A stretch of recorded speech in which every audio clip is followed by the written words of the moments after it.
पिया के मताए डारे वो। हर बोतल दारू आए मुला पिया के मताए डारे वो। बोतल दारू आए छोटे बड़े काका चाय डाले रे। बोतल दारू आए छोटे बड़े काका चाय डाले रे। मताए डारे वो मताए डारे बोतल की हाय। बोतल दारू आए मुला पिया के मताए डारे वो। हर बोतल दारू आए मुला पिया के मताए डारे वो।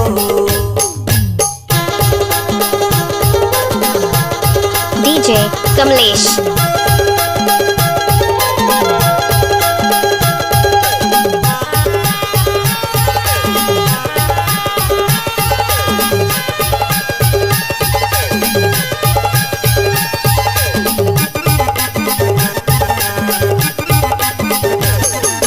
बोले बताए कछु नहीं सुहावे है वो।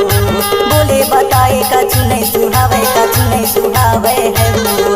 ए दई दारू लती के सभा मां दिमगावे बोतल के आए। हर बोतल दारू आए मुला पिया के मताए डरे वो।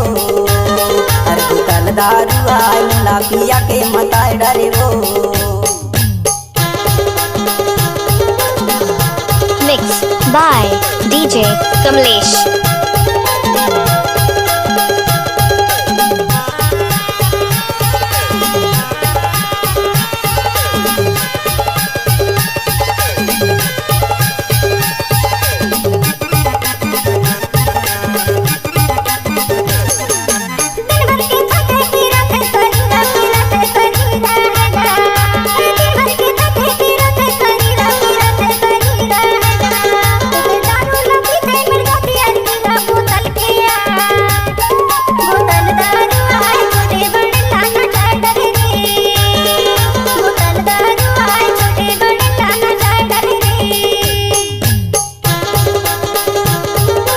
DJ Kamlesh.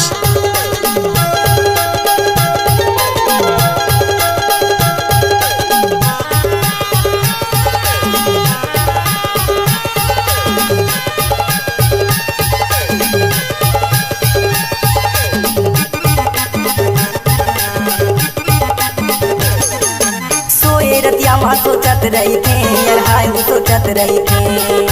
सोए रतिया माँ सोचत रही थे यार हाय वो सोचत रही थे। ए दई दारू लती के मजा में रही थे बोतल के आए। हर बोतल दारू आए मुला पिया के मताए डरे वो। हर बोतल दारू आए मुला पिया के मताए डरे वो। मताए डारे वो मताए डारे बोतल के आए। बोतल दारू आए मुला पिया के मताए डारे वो। हर बोतल दारू आए मुला पिया के मताए डारे वो। बोतल दारू आए छोटे बड़े DJ Kamlesh. हर बोतल दारू आए मुला पिया के मताए डारे वो।